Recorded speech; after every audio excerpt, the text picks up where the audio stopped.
This demonstration is often regarded as being a demonstration of a chip pan fire, but actually it's the exact opposite. In a chip pan fire, which I will demonstrate in a future clip, you add a small amount of water to very hot oil. What we're going to do here is add very, very hot wax to water and see the consequence. So I have to emphasize that if you are doing this with pupils, you need safety screens in front and at the side, because it's quite possible that very hot wax will splash. As far as the demonstrator is concerned, the hand that holds the test tube must have a good heat-proof glove on it, and at the moment that you put the test tube into the water, you need to stand really quite well back.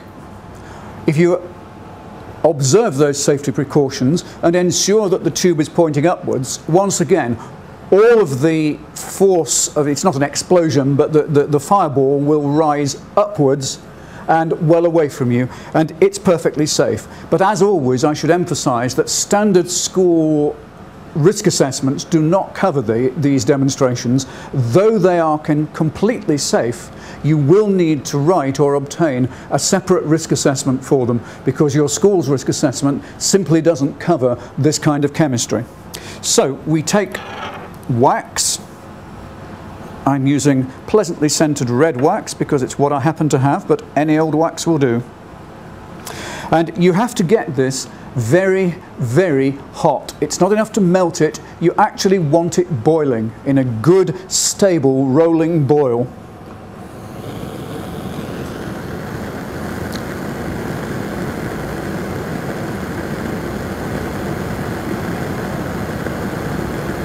It's also best to use an old and uncleanable test tube for this, because in the process of this experiment, of course, the test tube gets shattered.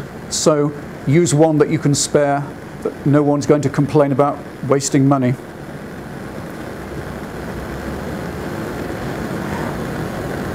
As I've said, the wax must be very, very hot. It must be boiling, and it must be at a good boil.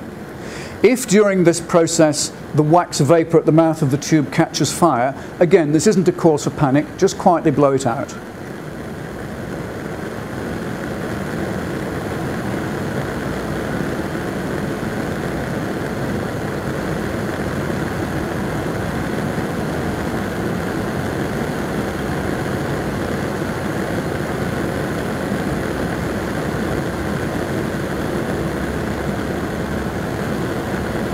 The wax is now starting to boil, but it's still not hot enough. We want a really good rolling boil for this.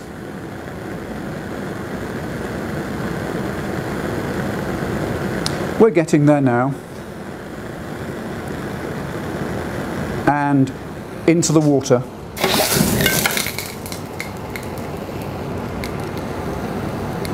Very spectacular, very satisfying.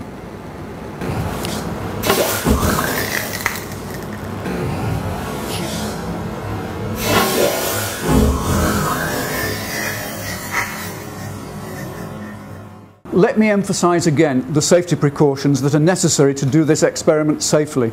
Safety screens in front to both sides. Demonstrator must wear goggles. Demonstrator must wear a heat-proof glove on the hand that's going to plunge the tube in.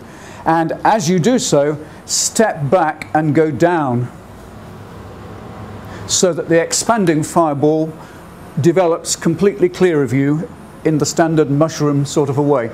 If you take those precautions, you'll be able to do this safely, and I think it is probably one of the most spectacular experiments that I know.